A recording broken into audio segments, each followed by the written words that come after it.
Titanic sank, kind of thing. And we're at an old school. It's 120 years old, and if it's just that's old for Canada, you know, maybe not Europe. It's a beautiful little spot, and we've got some local people who are coming for kirtan.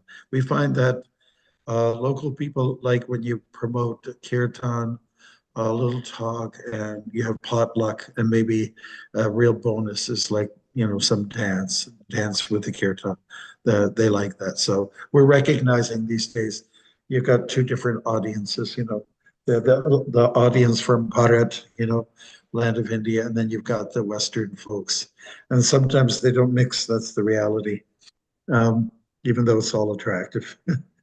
So I've got Rohan with me here, and he set me up with his computer, and I think we're just ready to rock and roll shortly. Like now's the time. It's 6 o'clock for me here, so we jumped an hour, and but that doesn't change for any of you, especially those who are in Europe. Oh, they're staying up till the witch's hour. That's what we call it. Let us begin then, all right? Namo Vishnu Padaya Krishna Prasthaya Bhutale Sarvapala Srimati Bhaktivedanta Swami Dinamine Namaste Saraswate Devi Gauravani Gauravani Pracharine Charini Nirvishesha Shri Pastyatya Deshatarine Satarine Sri Krishna Chaitanya Chaitanya Prabhu Prabhu Nityananda Nityananda Sri Shri Advaita Gadadhara Gadadhara Shivasari Gaura Gaura Bhaktivinoda Bhaktivedanta Hare Krishna Hare Krishna Krishna Hare Krishna Hare Hare Hare Hare Hare Rama Rama Hare Hare Rama Rama Hare Hare. Thank you very much, everyone. I notice we have somebody from Alberta as well. That's just terrific. Okay, so we'll go to the first page of the introduction of the Bhagavad Gita as it is, and we'll just recite this mantra. Just follow me. Om Ajnanatimirandasya Om Ajnanatimirandasya Jnananjana Shalakaya Jnana Anjana Shalakaya Chakshurunmilitan Yena Chakshurunmilitam Yena Tasmai Shri Gurave Namaha. Tasmai Shri Gurave Namaha. I was born in the darkest ignorance. I was born in the darkest ignorance. My spiritual master opened my eyes My spiritual master opened my eyes with the torch of knowledge. with the torch of knowledge. I offer my respectful obeisances unto him. I offered my respectful obeisances unto him. Srila Prabhupada ki. Okay. We'll ask our host, Vaishnavi, and who's accompanied by Ananta Shesh. Such a wonderful couple. I'm so indebted to them. You let us know where we left off from last week.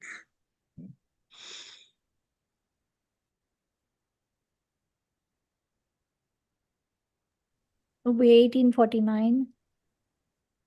1849. Yeah, we're getting up there.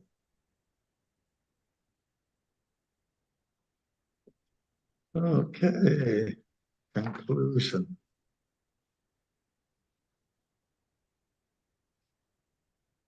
All right, so I'll begin with the verse and then the translation. And then I think we have enough space here for 2 people to read. Maybe you want to volunteer yourselves. Pull up your hands, and I guess you're first come, first serve. All right, Vaishnavi, you can determine who those people are. Yes, Maharaj. You want the list now? Okay. Sure. 2 people left. And a third person can read the verse again. Okay. So, Naman, Vasantha, and Mansi Ganga. Okay, beautiful. Here we go. Text 49 on chapter The Perfection of Renunciation. Asakta buddhi sarvatra jitatma vigata spriha naishkarmya siddhing paramang sanyasena digachati. Translation. One who is self-controlled and unattached and who disregards all material enjoyments can obtain, by practice of renunciation, the highest perfect stage of freedom from reaction. and purport read by the following. Real renunciation means that one should always think himself part and parcel of the Supreme Lord, and therefore think that he has no right to enjoy the results of his work. Since he is part and parcel of the Supreme Lord, the results of his work must be enjoyed by the Supreme Lord. This is actually Krishna consciousness. The person acting in Krishna. the person acting in Krishna consciousness is really a sannyasi, one in the renounced order of life. By such a mentality, one is satisfied because he is actually acting for the Supreme. Thank you very much. Great. And the next person? Hare Krishna. Thus he is not attached to anything material. He becomes accustomed to not taking pleasure in anything beyond the transcendental happiness derived from the service of the Lord. A sannyasi is supposed to be free from reactions of his past activities. But a person who is in Krishna consciousness automatically attains this perfection without even accepting the so-called order of renunciation. This state of mind is called yoga-ruddha, or a perfectional stage of yoga. As confirmed in the third chapter, Yastva Atma Ratir Eva Syat, one who is satisfied in himself has no fear of any kind of reaction from his activity. Hare Krishna. Thank you. And then Manasi Ganga, give us the verse one more time. Hare Krishna. One who is self-controlled and unattached and who disregards all material enjoyments can obtain, by practice of renunciation, the highest perfect stage of free from reaction. Thank you so much, everyone. From chapter 4 of the Bhagavad Gita, we learned that when you have some control over yourself, namely your senses, then it's possible that the super soul can be reached. You make, like in other words, we're saying, you make incredible leaps and bounds when you learn, apply discipline in your life. You know? And this is what is encouraged throughout the Bhagavad Gita. If there's one thing that really helps us to, let's say, embrace the message of the Gita, it's this: well, I got to get more discipline. I have to get some more control over myself. That's the objective. And why control?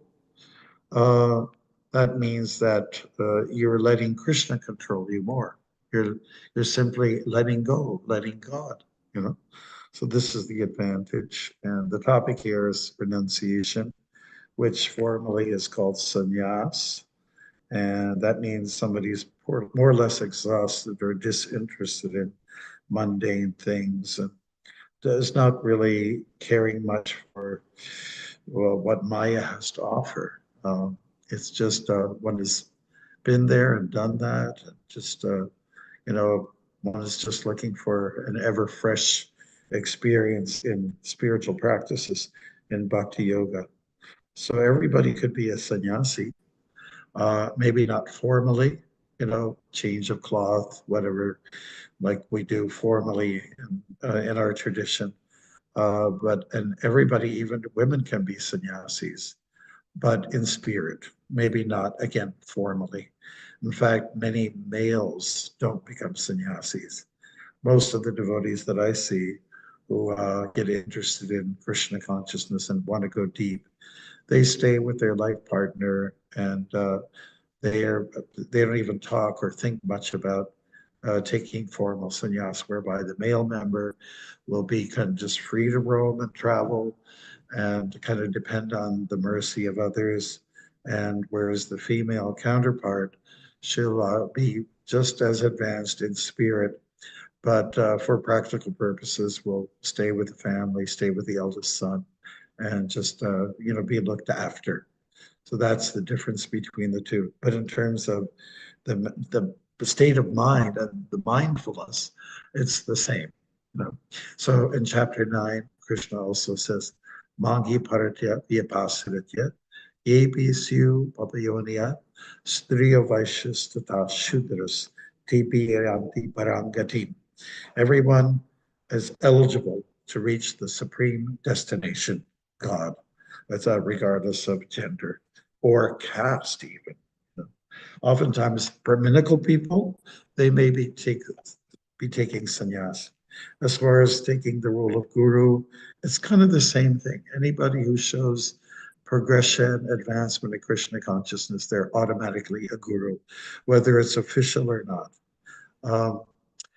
Anybody who demonstrates this element of renunciation is qualified. Anyone who displays maturity has that ability to make people advance. I think I might have mentioned to you, our group here before, when Prabhupada came to Toronto in 1976 in June, he was asked by Professor Joseph T. O'Connell, one of our very good supporters for ISKCON, are there any female gurus? And Prabhupada said, yes, there are. In the tradition, there are. Nityananda's wife was a great teacher. And so that Prabhupada was saying, yes, some are. It's few, it's not many. So it's allowed for men and women to experience renunciation. And renunciation means to be just attached to Krishna and not attached to Maya. That's really what it means. It's not has less to do with the change of attire. You don't have to wear orange or some peach or saffron version.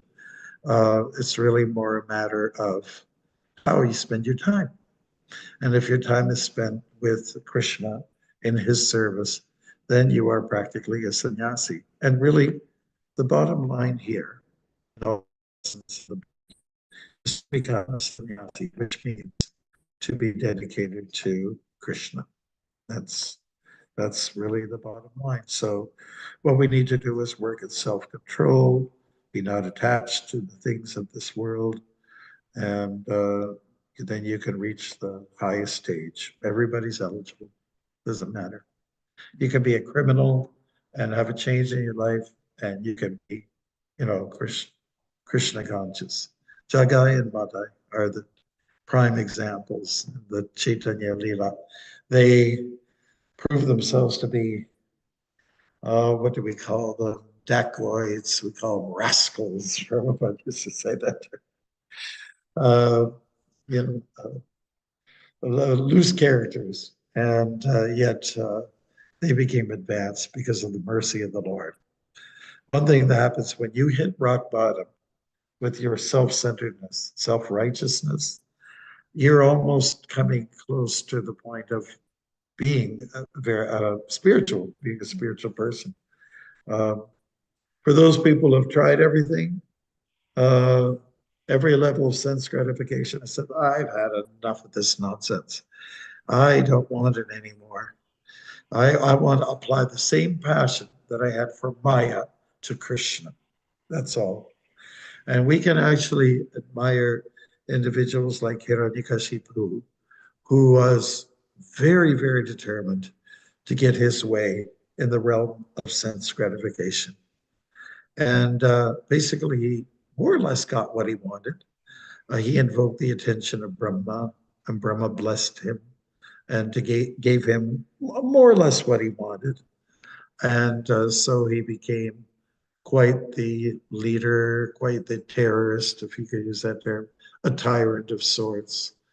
And but he applied all his determination in tapasya through gaining this status, this position of being a ruler and having control over people. But then later on, as the story rolls out, we understand that he actually became Jagai and Madai, that they were two individuals who first took birth as Hiranyaksha and Hiranyakashipu. The next installment was Ravana and Kumbhakarna and Ram Leela. Then finally in the Krishna Leela, we have Shishupal and Dantavakra. And for a fourth birth, the one where they really transformed, they were Jagai and Madai. And they were rascals, they were sinful, but they got traumatized, I'll say, in a positive way, and they became great devotees of the Lord. So it is possible to hit rock bottom, and then there's only one place to go, and that is up. So that's what they achieved. And that's why we say that the previous birth as Dantavakra and Shishupal, that was their last birth as 100% demonic persons. In the fourth life, they made the transformation. Can we transform? Well, most of us don't have to hit rock bottom. I would not recommend that you take their path. Don't be rascals. Don't learn the hard way. Just, wherever you are now, accelerate. That's whatever is your position now. If you're in Tamagun, then let's get to Rajagun. If you're in Rajagun, then you can be in Sattvagun. Not too many people make those big leaps, but I have to start somewhere. I have to start. Okay, so we mentioned a few things here, and let us get on with any questions or comments that you may have. And I'll just warn you right now, I am doing a whole yoga session with some people here in Nova Scotia, and I'm going to ask you to, pardon me for like in a few minutes. All right? Hare Krishna. After all, you'll probably get tired of me anyway. All right. So any thoughts about what we just mentioned here? The idea is about renunciation, really.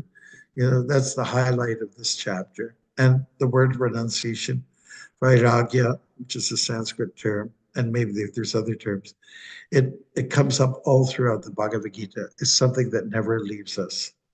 So now Krishna is emphasizing the point. You will get freedom from renunciation. There's freedom from reaction, karma. Any questions, Prabhu?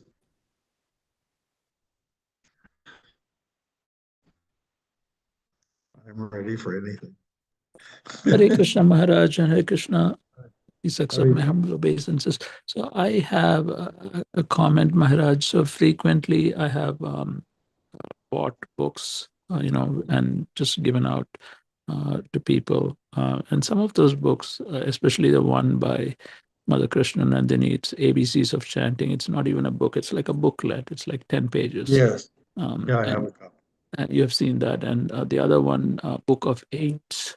There's 8 aspects of life, how to improve oneself, even that is, it's hardly you can call it, the word Krishna appears very rarely, and the word Jesus Christ appears in that book, and Muhammad appears a lot in the book also. I think even I get disappointed when I give it to people and I don't see much of a reaction from them. So I guess I have to, I'm not really doing it in the spirit of this verse, which says that, I have to have a freedom from reaction, which I guess I don't have it. So if you could say something about how I can develop that a little more, I'd really appreciate it, Maharaj. Thank you so much. Freedom. Rupa Goswami tells us that just channel, dovetail everything in Krishna service, and that is real renunciation. So even if you acquire goods, maybe you don't live by meager means or simple means, whatever you have, use in Krishna service. Just remind people that we're not in charge. It's the Supreme that's in charge. He mentioned something about that these folks are not always responding. That's okay. Don't give up. These books, like Prabhupada was talking about, his books being like time bombs. Okay. And even if you have, the booklets that you were talking about, because they shed the same message. Anybody who actually, has a time bomb in their lap or in their home, it just might just take off and explode at some point. You know, don't always expect a miracle right away, but there's going to be some response if someone digs in. And, you know, a lot of people venture into the wisdom, the jnana, when they're having a real rough time in life, when they're becoming desperados, like Arjuna, who had a nervous breakdown. It oftentimes, you know, your spiritual advancement is preceded by difficulties in life, you know, and that's oftentimes the case. So, and do people have difficulties in life? Oh, yeah, they do, plentiful. There's just a lot going on. So I think you have to just be like a mail, the postman. The postman just delivers the mail, and you're kind of detached. You just, you know, the mail doesn't have too much to do with you. Your job is to deliver. Your job is to share, and then let the magic take place, you know. After all, it's, you know, in this case, it's Prabhupada speaking from his books, or whether it's Krishna Nandini, who is a very realized soul. It's all just, you know, some magic that takes place, transformation, and let the bomb take off. Like, you know, it could be a grenade. If you throw a grenade somewhere, as soon as it makes contact with the ground, after you, I guess you activate it, and there will be instant response. But a time bomb, it goes on time, you know, and it's on like a sensor, and at some point it will get. So we don't know exactly when the magic will take place, but just, you know, be on the strength of the purity of the message coming from the author, there will be some results, especially if somebody just have to open the book, or just have some, you know, let's say, put their eyes to the screen where the wisdom comes at you. And maybe it's good that people suffer a little bit. You know, maybe it's good that they go through some trauma, because it brings them closer to God. Queen Kunti was like that.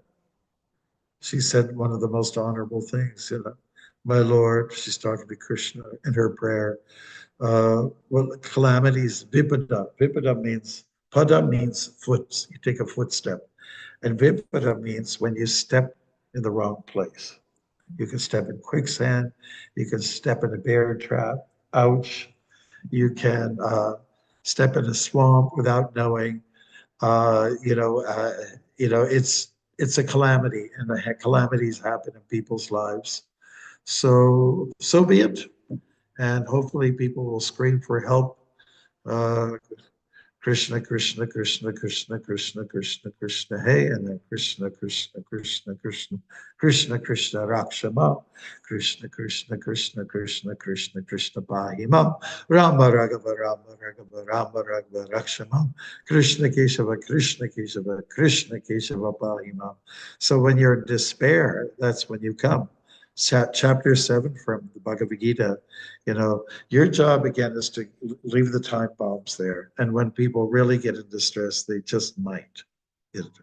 I'll finish with another thing that I was describing. One of my god brothers, Bhaktimarga Swami, he's from the West Coast of the US. He was telling us about, he was in a plane and there was a woman next to him. She didn't like his clothes, his devotee clothes, didn't like anything about him and the fact that he was going to Hare Krishna. She didn't like anything about anything that he was doing. Her behavior, she was rolling her eyes, you know, that kind of response. And then what happens, then the plane was going through some turbulence, you know, it was like down, you know what happens sometimes. And she was getting a little frantic. And even though she was denying all the japa that he was doing. So tell me, what is it that you're doing? And what does it mean? She suddenly got real interested. So as chapter 7 indicates, if you are in distress, you will, you're more inclined, like eligible to get to that point of surrendering. So let the calamities happen, Queen Kunti says, because when they come, we think more of you. And when we think of you, it means an end to samsara, birth and death. Haribol. Sorry for the long-winded answer to your Very question. nice, Maharaj. Thank you. Yeah. So you just to deliver, be the postman. So even if the dog barks, the dog, beware of dog, the mailman has to go penetrate, has to open the door, the gate and come in. Even the dog barks, you just have to let dogs bark, just deliver the goods. Christmas time is a good time to, get the message out there. The other day, we got a sponsor for 1,000 Bhagavad Gitas in Spanish for Cuba, where I just did. So if I didn't mention something about the book, it wouldn't be happening. Haribol. So Cubans read. They actually take it very seriously. And, they're a little bit desperate in some ways. So there's a good side to, being a have-not, and there's a downside to being a have. All right, somebody, Arjun, you've got your lotus hand up there. Hare Krishna Maharaj, Hare Krishna devotees. Hare Krishna. So I was talking to this devotee in Alachua, and he said that this mother, like she's a Prabhupada disciple, and she has both broken legs, and she drags herself at 3 a.m. every day to go to Mangalarti. And he was saying that, like, she said, did you see this devotee over here? She has like her walkers, and he was saying that he went to the kitchen one day, and he was helping her do some service, and she said, no, like, I don't want nobody helping me because I want to do the service. I need to serve devotees. I am very fond. And she was very serious. She was like, no. And he said, Mataji, if I cannot help you, like, in the condition you are, like, because he said that it was like a big thing, and she was like lifting it. And he's like, if I cannot help you lift this thing, like, and I see you getting hurt, like, it's gonna break my soul. So, like, please allow me to help you. So she said, okay. So he's saying that her eagerness to serve. I don't know her name. I actually only saw her once, but I guess, like, hopefully one day I'll be like that, like dragging myself to go to Mangalarti, one day, hopefully, So I guess like that. There are all kinds of inspirational people who are in our midst that help us. These are shining examples, and we have to see that they're very precious people. Yes, for sure. Hold those kind of people in your hearts, and try, in one sense, you follow what they do.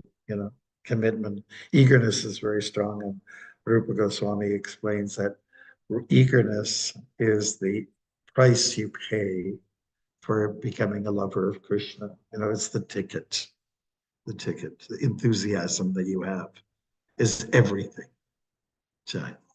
So just like Hiranyakashipu was enthusiastic for his Maya, we can get inspired from people like him. Let me just shift my enthusiasm for serving Krishna. Yeah. Anything else, Ruz, that comes to mind here?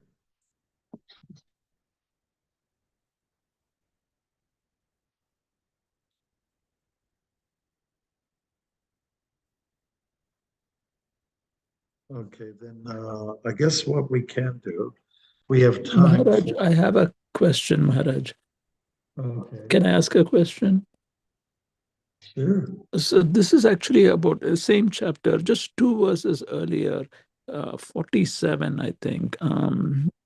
See 47. Yes. Go ahead. Where he says, Krishna says, even though you may perform a job perfectly, if it is not your occupation, don't do it, even though you can do, Can you elaborate on that? Because it says it's better to engage in one's own occupation, even though one may perform it imperfectly, than to accept another's occupation and perform it perfectly. Well, what we're saying is that if you have a particular prescribed duty in life, if you're recognized as, like in this case, the general of the army, then you do your duty, you know, even if it's not done perfectly. But you are experienced, so likely you'll do it perfect. The main message here is don't stick your nose into other people's business. You know, just everyone has a role to play, and don't try to be a superstar Vaishnav where it says, I'll do everything. Again, put your, you know, hand in every piece of the pie. You know, just let be a little bit, be good at what you can do, and let others also share in, you know, the project, you know. And what is the project? To make this world a better place, so that everyone has a chance, a crack at doing bhakti, devotional service. So that's what we're talking about here. Stick to your guns. And for Krishna spent considerable time telling Arjuna, you're a Kshatriya, come on, now's your opportunity. Try not to be a Brahmin, try not to be a hippie or you know, one retreating to the forest. Do what needs to be done now. The call of duty is obvious. So that's really what we're talking about here. Stick to your prescribed duties and try not to, let's say, spread yourself out too thinly. Do what you can do at the best you can and contribute something. Whether you're a doctor, lawyer, Indian chief, whatever, you know, parent, do it and do it well. And try not to do too much. Do what you can do as best as possible. I think we're just being really practical here. Do what needs to be done according to your dharma, according to your nature. Really, that's the message, right? Okay, Maharaj, thank you. I can, you know, I can go into like a tennis court and maybe I'll score really well on the first game. I'll get beginner's luck. And I might even outdo the guy who's been there. I remember at baseball, it was pretty good. I usually catch the ball with my bare hands. I would never use one of those gloves. And that's when we moved to a new town. I was in grade 3, said, oh, this guy's good at everything. But, you know, it just took a little time before they realized I wasn't good at everything. Just beginner's luck. But that's all it was. Nothing more than that. Okay, so I think what we should do is, I think it's a good idea if we move along with the next shloka and the verse, Sanskrit as well. Go for the purport, and Vaishnavi, I guess you're the one that conducts things. Go for it, so I can take care of my group of people here. There was a little bit of a clash of time. I changed time zones, and, you know, so it's always a thing I have to deal with. So are you Prabhu's okay with that? Hare Krishna Maharaj, I got one question. Okay, well, it has to be real fast then. Ask a question. So when I do devotional service like chanting, sometimes doing puja or some other devotional service, in spite of concentrating on Krishna, I think about something, remember something. So in that, if it is like that, still can we get freedom from reaction, from karma? So your question is, I'm doing some service, and if your mind isn't fully set on what you're doing, is that? Mind Yeah. not Do I get some benefit? Yeah, oh, sure you do. Sure you do. Just sticking to the to duty, responsibility is good. You know, I mean, you might be mechanical about what you do, like even chanting Hare Krishna is mechanical. Can be if your heart, you don't apply your heart, but still you're doing it. Nevertheless, you're taking time out for that, and that time out for God, for Krishna, will give you some benefits for sure. You have lots of choices, you know, of what you can do. You can eat a hamburger. You can go to, you know, you can go to a party. You can, there's so many things you could do, but you chose, I have to do my japa now, where I have this puja to do. So you're reserving some time. That is a sacrifice. That is a sacrifice. So I'd say don't get too discouraged just because your wholeheartedness is not in applied. Just be happy with the fact that you're sticking to it, sticking to your guns. Krishna's pleased with that. Thank you, Maharaj. Loyalty, it's being loyal, and loyalty is a big thing. We learned that from our pet dogs. All right. Thank you, Maharaj. So are we okay just to continue on here? So I don't just, let's say, annoy these Titanic people over here. All right. Thank you. We're going to see you next week. All right. And we have Rohan here who's on the computer with you all. Thank you so much. Jai. Thank you, Maharaj. Hare All glories to Krishna, your Maharaj. holiness. Hare Krishna. Hare Krishna, Maharaj. Hare Krishna. Thank you, Prabhu, in Nova Scotia for hosting.